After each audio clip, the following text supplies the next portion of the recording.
नमस्कार दोस्तों, स्वागत है आपका संजय जीएस अकेडमी में। दोस्तों, जैसा कि मैंने इससे पहले एक वीडियो बनाया था जो मेंस आंसर राइटिंग के ऊपर था, ठीक है। यूपीएससी और पीसीएस जो एग्ज़ाम होते हैं, मतलब स्टेट पीसीएस के, उसके लिए जो मैंने मेंस का वो आंसर राइटिंग प्रोग्राम लॉन्च करा था, उसी की रिकॉर्डिंग था।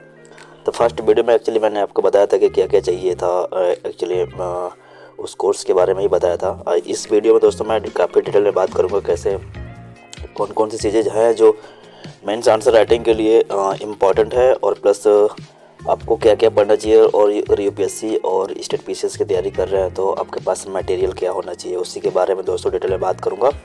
और इससे पहले दोस्तों, अभी तक मेरे चैनल को सब्सक्राइब नहीं करें तो सब्सक्राइब कर लीजिए, और इसको पॉज करके स्कैन करके आप टेलीग्राम में फॉलो कर सकते हैं। ये यूट्यूब चैनल का लिंक रहा है, ठीक है दोस्तों। तो दोस्तों, जैसा कि मैंने आपको बताया था कि उसमें कुछ अलग बातें बताई थी, कुछ बातें आंसर राइटिंग से रिलेटेड। इसमें भी मैं कुछ बेसिक सी बातें बताऊंगा, क्योंकि है बहुत ही सामान्य बातें लेकिन इम्पॉर्टेंट है, ठीक है। जैसे कि है important things for answer writing. Answer writing के लिए 3-4 बातें हैं, मैं वही बताऊंगा। तो फर्स्ट दोस्तों जो इसमें है, you must have mains official syllabus in the form of hard copy. Hard copy means दोस्तों आपके पास होना चाहिए, इसको सिलेबस न कि सॉफ्ट कॉपी में हो, लैपटॉप में हो, फ़ोन में हो, नहीं, वहाँ तो होना ही चाहिए, लेकिन आपके पास हार्ड कॉपी में होना चाहिए।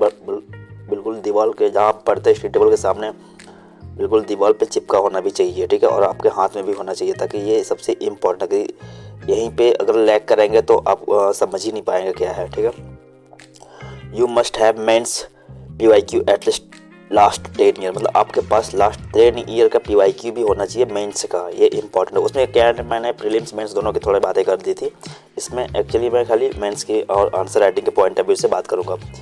देखिए, अब you must have basic notes on given syllabus. जो सिलेबस में जो टॉपिक्स दिए होते हैं, ठीक है, उस पर कम से कम आपके पूरे सिलेबस पे बेसिक नोट्स होने चाहिए, अदरवाइज आंसर राइटिंग में आपको प्रॉब्लम हो सकती है, ठीक है।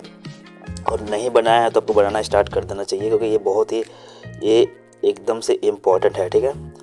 और analyse each and every topics of main syllabus. इसका मतलब दोस्तों ये हुआ कि आपको जो भी सिलेबस, जो भी टॉपिक्स, जो भी सब्जेक्ट जीएस 1 2 3 4 में जो भी दिया है, ठीक है, उसके हर एक टॉपिक्स को जो सिलेबस में है उसको एनालाइज करना है, प्लस आपको पीवाईक्यू के साथ कनेक्ट करना है। यहाँ पे ये इंपॉर्टेंट है।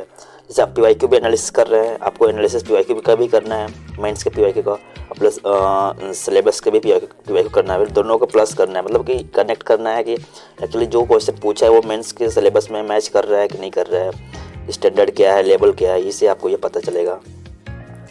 3-4 चीज़ें कि इसकी आंसर राइटिंग के लिए कि देखिए, कोई बेसिक सोर्स नहीं होता है, कोई गाइडेंस होता है कैसे स्ट्रक्चरिंग करते हैं। बाकी जैसे कि आप you must see insights of toppers answer copy. Toppers की जो आंसर कॉपी है, बहुत सारी कोचिंग्स ने अपने वेबसाइट पर डाल रखा है, उनके आंसर की जो कॉपी है वहाँ से आप देख सकते हैं। मॉडल आंसर को फॉलो कर सकते हैं, नेट पे है मॉडल आंसर, ठीक है। फॉर आंसर राइटिंग के लिए जैसे आप आंसर राइटिंग कर रहे हैं तो अगर यदि आपका नोट्स तैयार है तो वहाँ से हेल्प ले सकते हैं, कुछ गूगल से ले सकते हैं, कुछ इंटरनेट से ले सकते हैं, क्योंकि आप सीख रहे हैं ना कि आपको आ रहा है, आप सीख रहे हैं तो कई जगहों से मतलब ले सकते हैं। जैसे कुछ बेसिक क्वेश्चन आते हैं आंसर राइटिंग के लिए, तो उसके जैसे हिस्ट्री, पॉलिटी, ज्योग्राफी, इकोनॉमिक्स में एनसीईआरटी फॉलो कर सकते हैं बेसिक टॉपिक सब सिलेबस के लिए, ठीक है, ये इंपॉर्टेंट है।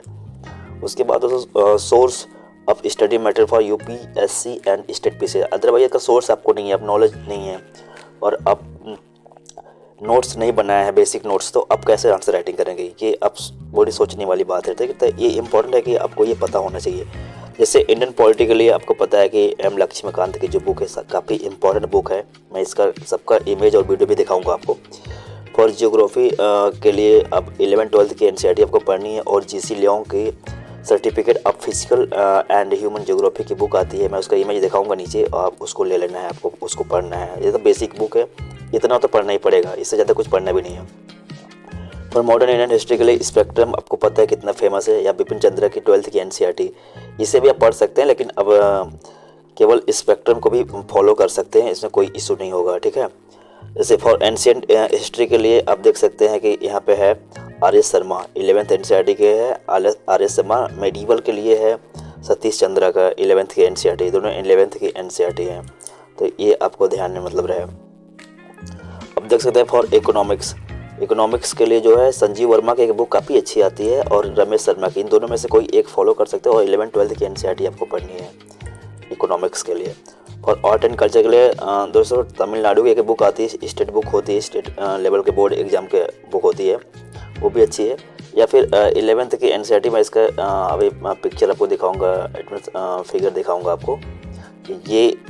ये तो अगर नहीं पढ़ेंगे तो कोई बात नहीं, लेकिन इसे कर लेंगे आर्ट एंड कल्चर में तो मोर देन सफिशिएंट। बाकी कुछ कोचिंग के नोट्स ले लेंगे, उतना काफ़ी है, क्योंकि ज़्यादा क्वेश्चन आते नहीं हैं। तो आपको मॉडर्न पे ज़्यादा प्रैक्टिस करना है, इसमें से 1-2 क्वेश्चन आते हैं तो यहाँ से काम हो जाएगा। कुछ नोट्स जैसे कि कोचिंग के ले लेंगे ना, तो वहाँ से आपका काम हो जाएगा।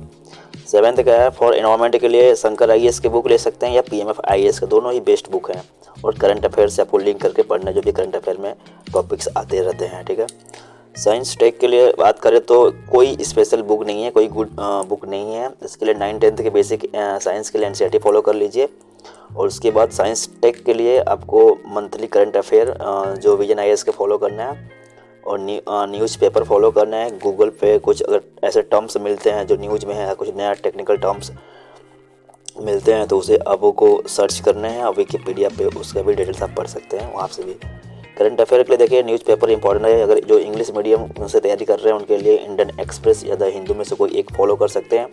और हिंदी मीडियम में जो दोस्तों फॉलो करते हैं, पढ़ाई कर रहे हैं, उनका मीडियम हिंदी है तो जनसत्ता पढ़ सकते हैं। दैनिक जागरण भी ज़्यादा न्यूज़पेपर के भरोसे नहीं रहना हिंदी मीडियम वालों, क्योंकि दैनिक जागरण में तो पूरा कचड़ा ही रहता है। इसका एडिटोरियल अच्छा आता है, इसे पढ़ सकते हैं। जनसत्ता का भी न्यूज़पेपर सही, लेकिन ये एक साइड के ही मतलब की बातें करता है। तो हिंदी मीडियम वालों को ज़्यादा से ज़्यादा मैगजीन पे, मंथली मैगजीन पे, करंट अफेयर के मैगजीन पे फोकस करना पड़ेगा।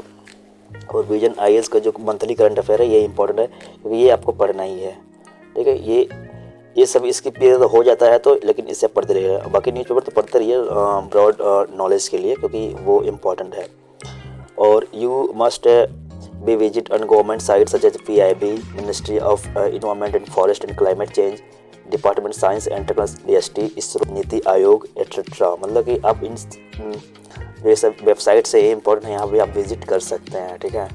जो मैंने बुक बताया था, देखिए इंडियन पॉलिटी की बुक ये है, लक्ष्मीकांत का देख ही रहे हैं, इसका स्क्रीनशॉट ले सकते हैं आप। जो GC लॉन्ग जो ने बताया था आपको book, certificate physical and human geography, ये रही है, ठीक है। और जो 11-12 का जो ज्योग्राफी है ये है, ये दोनों 11th में पढ़ेंगे, ये दोनों है आपको पढ़ेंगे 12th में, ठीक है। मॉडर्न इंडियन हिस्ट्री के लिए ये है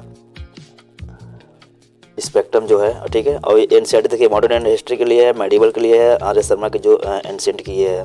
संजीव वर्मा की जो देखिए दोस्तों जो है ये कॉपी है, मतलब कि ये इसका जो फिगर है ये आपको लेना है, ये वाली बुक लेनी है। रमेश सिंह के लिए अगर ले रहे हैं बुक तो ये दोनों में से कोई भी बुक फॉलो कर सकते हैं। और यहाँ पे शंकर आईएएस की बुक पढ़ रहे हैं, ठीक है, शंकर आईएएस की बुक फॉलो कर रहे हैं तो आप इसको पढ़ सकते हैं। इन्वायरमेंट का ये इसका मतलब कि पिक्चर रहा है जो फ्रंट का। और PMF IAS की बुक जो है ये रहा है, ठीक है, इसे कर सकते हैं। और दोस्तों रहेगी बात एथिक्स की दोस्तों एथिक्स के लिए कोई बुक स्पेशल नहीं है। कोचिंग नोट्स को पढ़ सकते हैं, जैसे कि कुछ कोचिंग बेहतरीन नोट्स बना कर मार्केट में अवेलेबल, जैसे विजन आईएएस हो गया, वाजीराम हो गया। मेरे पास है जो वाजीराम का है, काफ़ी अच्छा मतलब कंटेंट है। मेरे मेंटोर्स जब ने दिया है तो ये यदि आप कहेंगे तो टेलीग्राम पर फॉलो कर लेंगे तो वहाँ पे आपको मिल जाएगा। ये इस कोट के साथ दोस्तों मैं एंड कर रहा हूँ वीडियो को, बाकी आगे वाले वीडियो में बात होगी, ठीक है। Thank you.